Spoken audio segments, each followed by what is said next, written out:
I trusted him with everything, my love, my future, my home. Then one night, I walked in and saw the truth. He thought I would break. He had no idea I was about to destroy everything instead. I wasn't supposed to be home that night.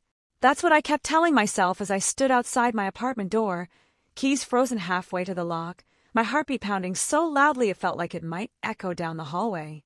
The corridor smelled faintly of someone's burnt dinner and cheap air freshener, a scent I had grown used to over the years, but tonight it made my stomach churn. Something felt off. Not wrong in an obvious way, just enough to make my skin prickle. Maybe it was instinct. Maybe it was the quiet. Maybe it was the fact that he hadn't answered my calls all evening. Ethan was always glued to his phone. Always. So why not tonight? I told myself I was overthinking. I had been doing that a lot lately, ever since the late night started. The vague excuses, the sudden showers the moment he walked in. Work stress, he'd say, loosening his tie, avoiding my eyes. You know how it is. But I didn't know. Not really. And somewhere deep inside me, a voice had been whispering for weeks. Something isn't right. I pushed the door open quietly, more out of habit than suspicion. Or maybe it was suspicion, and I just didn't want to admit it yet. The apartment was dim, only the soft glow of the bedroom light spilling into the hallway. My heels clicked softly against the floor as I stepped inside, my breath catching when I heard it, a sound that didn't belong. A low laugh. A woman's laugh. My body went completely still. Time slowed, stretching into something thick and suffocating. For a second, I actually considered walking out, pretending I never came back. Pretending I didn't hear what I just heard, because if I didn't see it, maybe it wouldn't be real.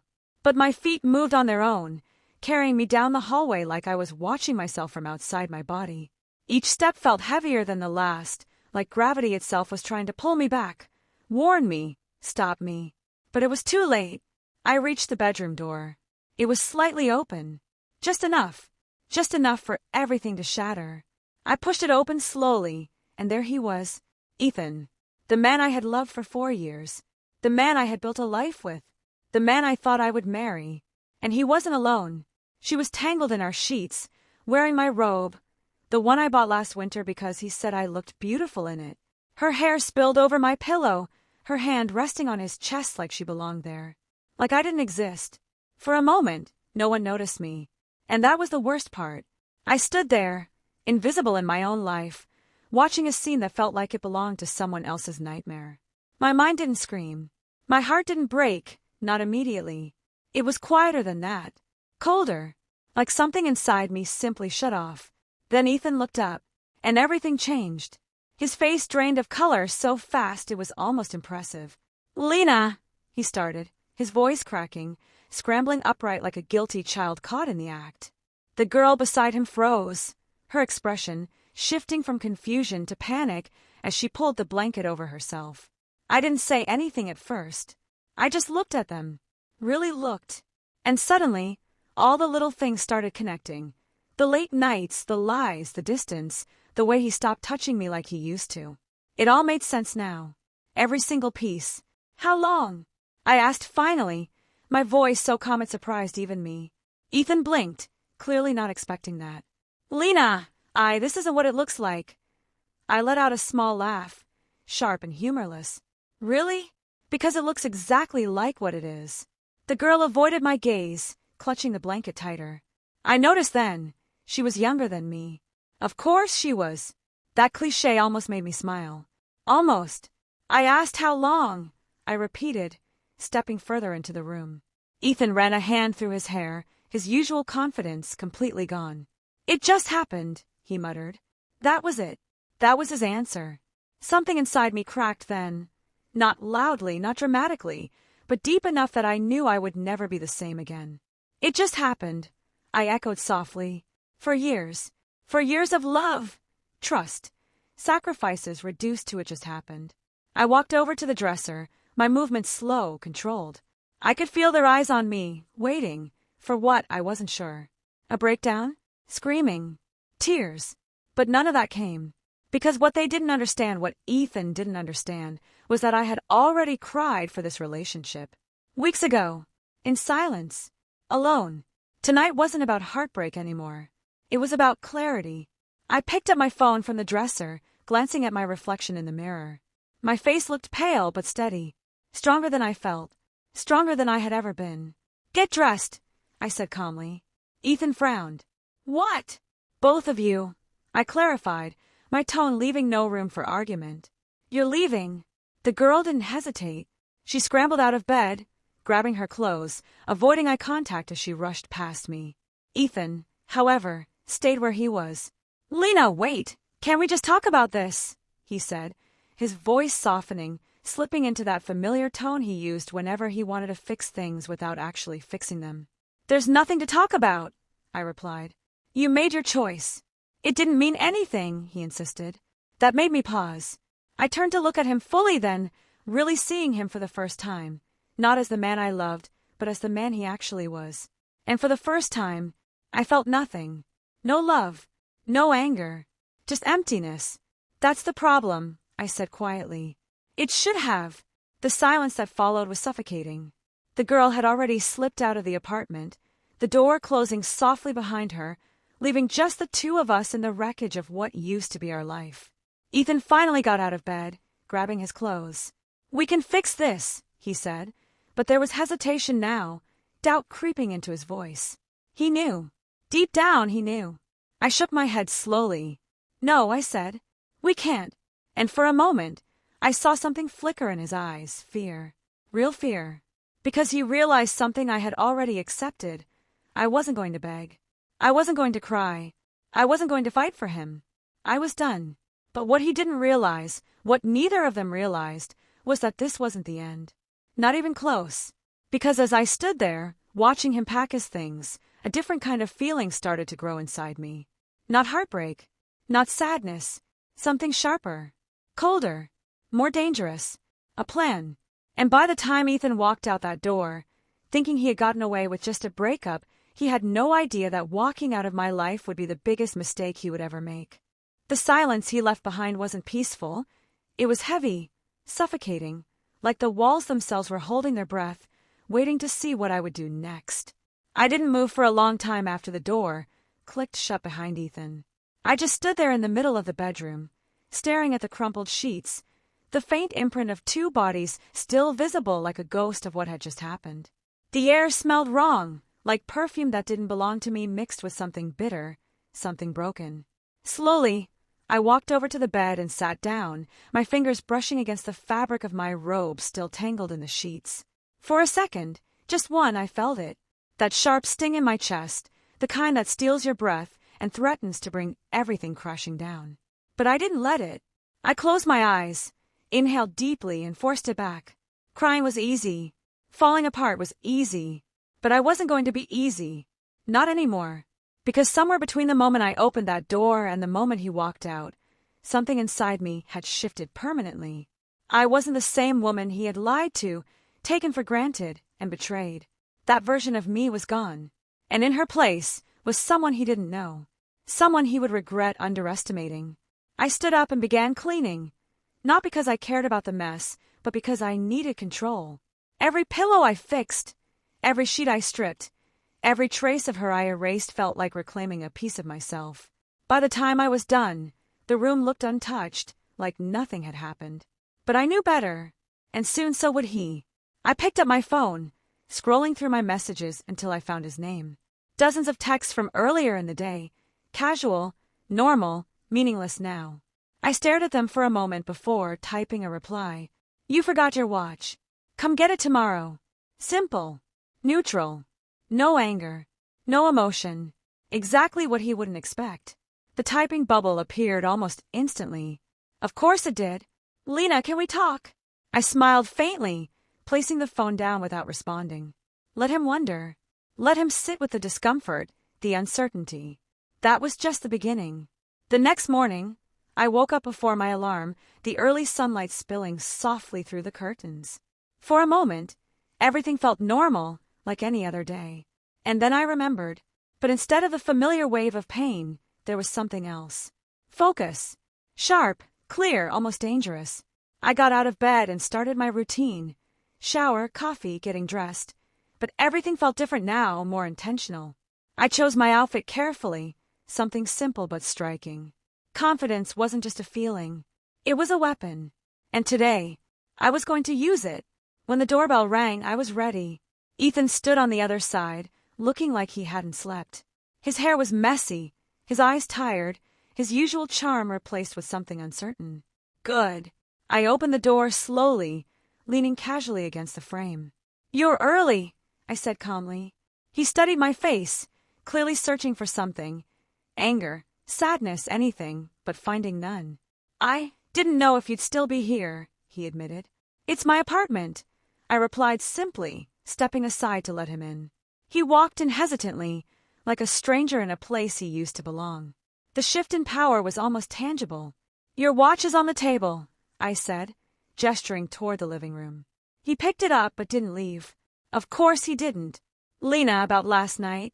"Don't." I cut him off smoothly, pouring myself a cup of coffee. "It's done." He frowned, clearly thrown off. "That's it? You're just okay with it?" I let out a soft laugh, taking a sip. "No. I'm just done reacting to things I can't change." That wasn't entirely true. But he didn't need to know that. Not yet. He stepped closer, his voice lowering. "You don't even want an explanation?" I met his gaze then, holding it steady. "Do you have one that would actually matter?" He opened his mouth, then closed it again. "Exactly."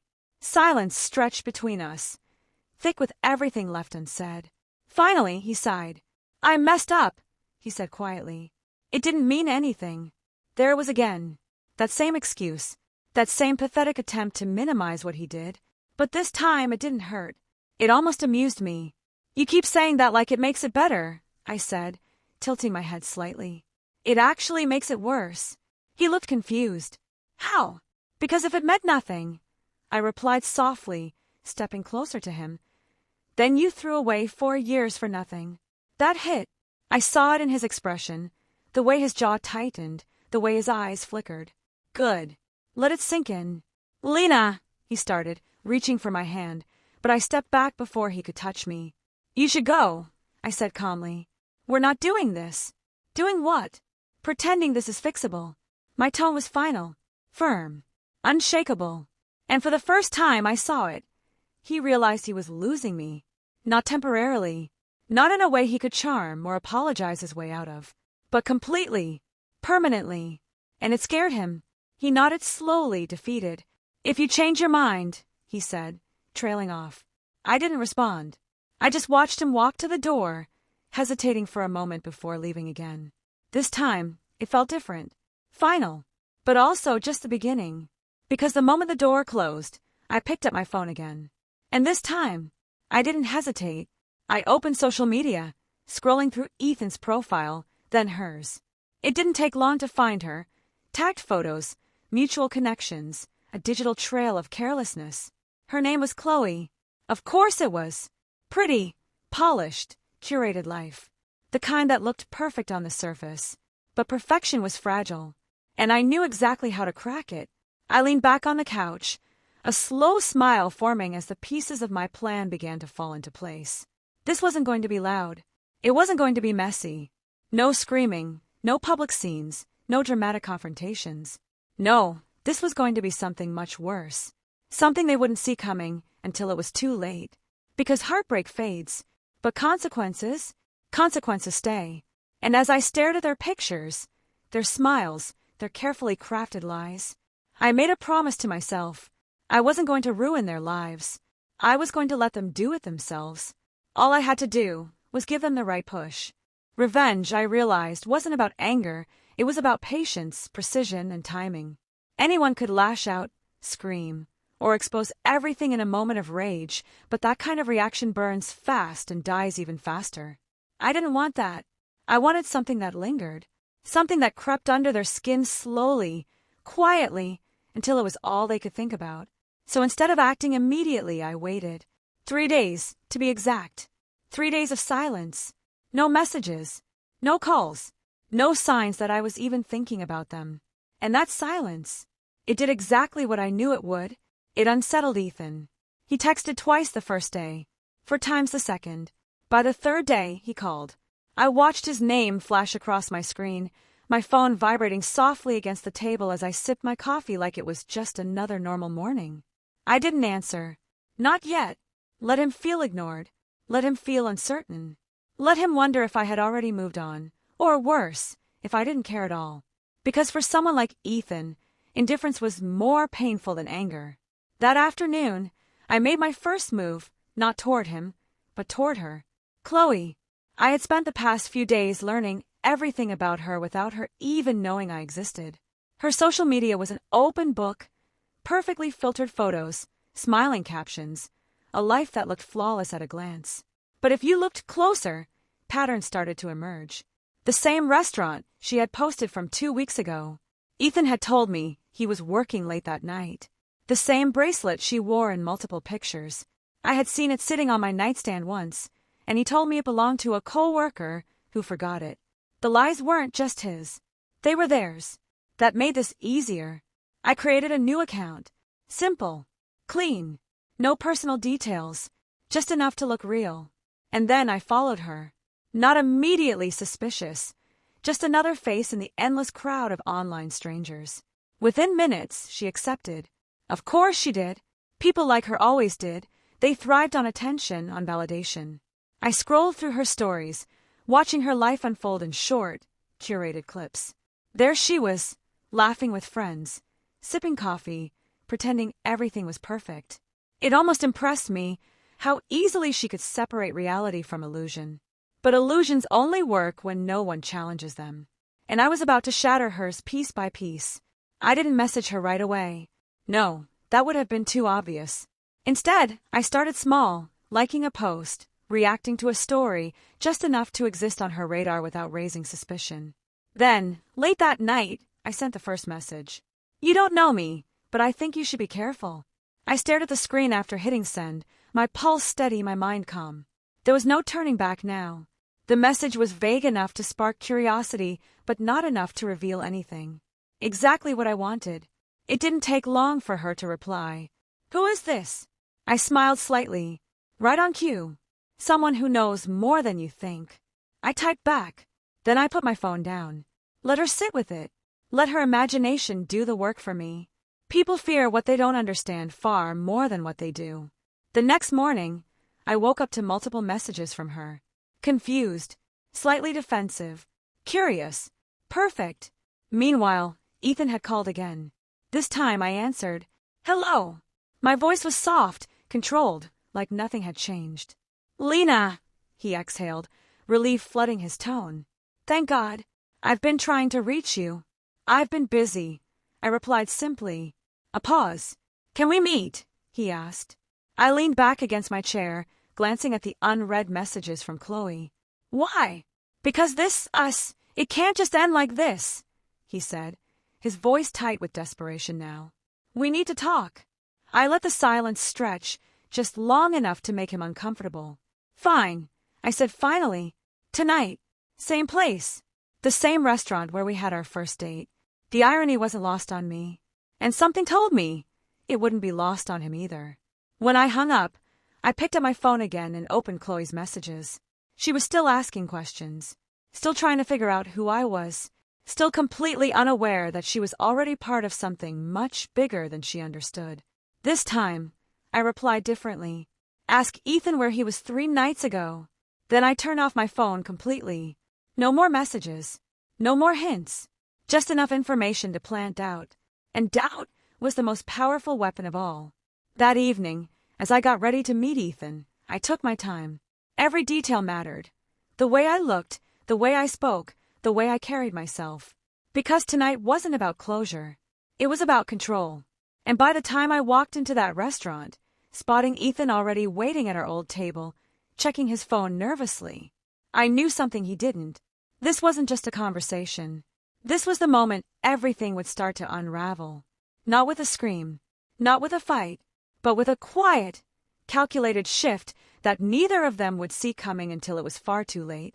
By the time I walked into the restaurant, the atmosphere already felt heavier than usual, like the air itself was thick with anticipation. It was the same place Ethan had chosen 4 years ago for our first date. Warm lighting, soft music, the faint clink of glasses and low conversations filling the background. Back then, it had felt magical, safe, like the beginning of something real. Tonight, it felt like a stage, and we were about to perform the final act. Ethan was already there, exactly where I knew he would be, sitting at the same table near the window. His posture was tense, his fingers tapping restlessly against the surface as his eyes flickered toward the entrance every few seconds. Waiting. Nervous. Good. I took a slow breath before stepping forward, my heels clicking softly against the floor, each step deliberate, controlled. The moment he saw me, he stood up quickly, relief washing over his face like I had just saved him from drowning. "Lena," he said, almost too quickly, like he was afraid I might disappear if he didn't speak fast enough. I gave a small, polite nod as I sat down across from him. Ethan. No warmth. No softness. Just distance. It hit him immediately. I saw it in the way his shoulders stiffened slightly, the way his expression faltered for just a second. "You look good," he added awkwardly, trying to fill the silence. "I know," I replied calmly, picking up the menu without even glancing at him. That threw him off more than anything else. Ethan was used to control, to charm, to reactions, to knowing exactly how I felt. But tonight, he had nothing. And that uncertainty, it was already starting to crack him. A waiter approached, and I ordered casually, like this was just another normal dinner. Ethan barely looked at the menu. He was too focused on me, trying to read me, trying to understand what had changed. But he wouldn't. Not yet. "So," he started once we were alone again, leaning forward slightly. "What's been going on with you?" I raised an eyebrow, finally meeting his gaze. "You asked me here to ask about me?" I said lightly. "I thought you wanted to talk about us." He hesitated. "Yeah, that's what I meant." "Then talk," I said, leaning back in my chair. "I'm listening." For a moment, he just stared at me, like he was trying to find the right version of me to respond to, the one who used to forgive him, the one who used to care too much. But she wasn't here anymore. "I made a mistake," he said finally, his voice lower now, more serious. "What happened that night, it shouldn't have happened." I tilted my head slightly. "But it did." "Yes," he admitted, running a hand through his hair. "But it didn't mean anything, Lena. It was just a stupid moment." There it was again. That same excuse. That same attempt to shrink something that had already destroyed everything. I leaned forward slightly, my voice soft but sharp. "You keep saying that like it's going to fix something." He frowned. "I'm trying to explain." "No." I cut him off, my tone calm but firm. "You're trying to minimize it." Silence fell between us again, heavier this time. I could see the frustration building in him now, the confusion mixing with something else, fear. He was losing control of this conversation, and he knew it. "What do you want from me?" he asked finally, his voice tightening. "An apology?" "Because I'm sorry. I really am." I held his gaze for a long moment, then smiled faintly. Not warmly, not kindly, just enough to make him uneasy. "I don't want anything from you," I said. And that was the moment everything shifted. Because people like Ethan understood anger. They understood pain. But indifference, that terrified them. "That's not true," he said quickly. "You wouldn't be here if it didn't matter." I didn't respond immediately. Instead, I reached for my glass, taking a slow sip as I watched him, letting the silence stretch, letting him sit in it. Then, very calmly, I said, "Do you know who Chloe was texting this morning?" His entire body went still. Just for a second. But I caught it. "What?" he asked, too quickly, too defensively. I leaned back again, watching him carefully. She seemed confused, concerned even. His jaw tightened. "Why are you bringing her into this?" I almost laughed. "I'm not bringing her into this, Ethan," I said softly. "She's already in it." His phone buzzed on the table between us. The sound was small, but in that moment, it felt deafening. Both of our eyes dropped to it automatically. And there it was. Her name. Chloe. I didn't say anything. I didn't have to. He stared at the screen like it had just betrayed him, his face draining of color as realization began to creep in. Slowly, painfully. "Go on," I said quietly. "Answer it." "Lena, answer it." I repeated, my tone sharper now. Something in my voice made him listen. His hand trembled slightly as he picked up the phone, hesitating for just a second before answering. "Hello," he said, trying to sound normal. He failed. I watched his expression closely as her voice poured through the speaker, too faint for me to hear clearly, but loud enough to see its effect on him. Confusion, then tension, then panic. "What are you talking about?" he said, his voice rising slightly. "No, that's not. Who told you that?" I smiled softly, folding my hands on the table as I watched everything unfold exactly as I had planned. This was the moment, the crack in the illusion. "I don't know what you're talking about," he insisted, but his voice had lost its confidence now. It was shaky, unsteady, exposed. He glanced at me, and that's when it hit him. Fully, completely. "Lena," he whispered, realization washing over his face like a slow, devastating wave. I held his gaze, my expression calm, unreadable. "You should probably figure out your story," I said softly, "because right now it's falling apart." On the other end of the line, Chloe's voice grew louder, sharper, more demanding. I could hear the anger now, the accusation. The doubt I had planted had done exactly what I knew it would. It had grown. Fast. And now it was tearing everything apart from the inside. Ethan stood up abruptly, running a hand through his hair, his breathing uneven. "I have to go," he muttered, already panicking, already trying to fix something that couldn't be fixed anymore. I didn't stop him. I didn't need to. As he rushed out of the restaurant, leaving me sitting there alone at the table where we once started everything. I felt it. Not happiness, not satisfaction. Something deeper, colder, final. Because this wasn't just revenge anymore. This was consequence, and it had only just begun. The strange thing about destruction is that it's never as loud as people expect it to be. There are no dramatic explosions, no cinematic endings where everything collapses at once. Instead, it happens quietly, piece by piece, moment by moment, until one day you look around and realize there's nothing left to hold on to. That's exactly how Ethan's world fell apart. Not in a single night, not even because of what I did directly, but because of everything he had already broken himself. In the days that followed our dinner, I didn't reach out. I didn't check his social media. I didn't ask mutual friends what was happening.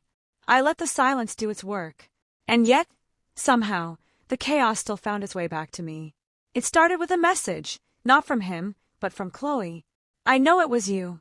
I stared at the words for a long moment, my thumb hovering over the screen. There was anger in her message, but underneath that, there was something else. Hurt, confusion, the same emotions I had felt not long ago. For a brief second, I considered ignoring her, walking away completely. But closure doesn't always come from silence. Sometimes it comes from truth. "You deserve to know," I replied simply. Her response came almost instantly this time. "You ruined everything." I exhaled slowly, leaning back against the couch, letting that sentence settle in my mind. Ruined everything. It was almost ironic. "No," I typed carefully. I revealed everything. "There's a difference." There was a long pause after that, long enough that I wondered if she would reply at all. But then 3 dots appeared again. "He said you're crazy, that you're trying to manipulate things." A small, humorless smile crossed my face. Of course he did. When the truth starts closing in, people like Ethan don't take responsibility. They rewrite the narrative. "And you believed him?" I asked. Another pause. This one longer, heavier. I don't know what to believe anymore. That was the moment I knew the damage was complete. Not because she trusted me, not because she turned against him completely, but because the certainty was gone. And once certainty cracks, everything else follows. I didn't respond after that. There was nothing more to say. Whatever came next between them wasn't my responsibility anymore. Later that night, my phone rang. Ethan. For a second, I just stared at his name on the screen, watching it vibrate, watching the past try to pull me back in. But I wasn't that person anymore. "Still," I answered. "Not for him. For me." "What do you want, Ethan?" I said calmly. There was no greeting, no softness, just distance. His voice came through the line, strained, exhausted, nothing like the man I used to know. "You went too far," he said immediately. I almost laughed. "Did I?" "You had no right to interfere like that," he snapped, frustration bleeding through now. "You've ruined everything between us." That word again. Ruined. Funny how easily people blame others for the consequences of their own actions.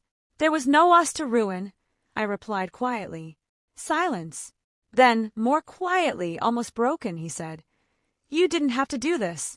That almost made me pause. Almost. "No," I said slowly. "I didn't." And that was the truth. I hadn't needed to do anything. I could have walked away, stayed silent, let them live in their perfect little lie. But I chose not to. And I didn't regret it. "Why, Lena?" he asked.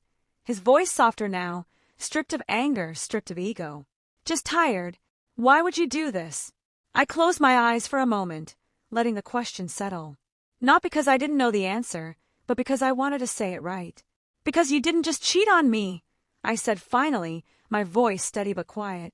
"You lied. You manipulated. You made me question my own instincts, my own reality." I opened my eyes, staring out the window into the darkness beyond. "And I deserved better than that." He didn't respond. Maybe he didn't have anything left to say. Maybe, for the first time, he was actually listening. "This wasn't revenge," I continued softly. "This was clarity. For me. For her." A long silence followed, and then, barely above a whisper, he said, "I lost everything. I let that sit between us. Let him feel it. Understand it." "No," I replied gently. "You gave it away." And with that, I ended the call. Not dramatically, not angrily, just finally, completely. The next morning felt different, lighter. Not because everything was suddenly perfect, but because it was over. Truly over. The weight I had been carrying for weeks, maybe longer, was gone. I made coffee, stood by the window, and watched the city wake up slowly, the soft hum of life returning to the streets below. For the first time in a long time, I felt still, peaceful even. And in that quiet moment, I realized something important. Closure doesn't come from the person who hurt you. It doesn't come from apologies or explanations, or even justice. It comes from within. From the moment you decide that what happened to you doesn't define you anymore. Weeks later, I heard through a mutual friend that Ethan and Chloe didn't last. Not that I was surprised. Relationships built on lies rarely survive the truth. But by then, it didn't matter to me anymore. Their story was no longer mine. I had my own life to rebuild, my own future to shape. And this time, I would do it differently. Stronger boundaries, clearer instincts. No more ignoring the quiet voice inside me that knows when something isn't right. Because losing him didn't break me. It revealed me. And as I stood there, sunlight spilling across the room, warming my skin, I allowed myself a small, genuine smile. Not because of what I had done to them, but because of what I had finally done for myself. I walked away, and sometimes that's the most powerful thing you can do.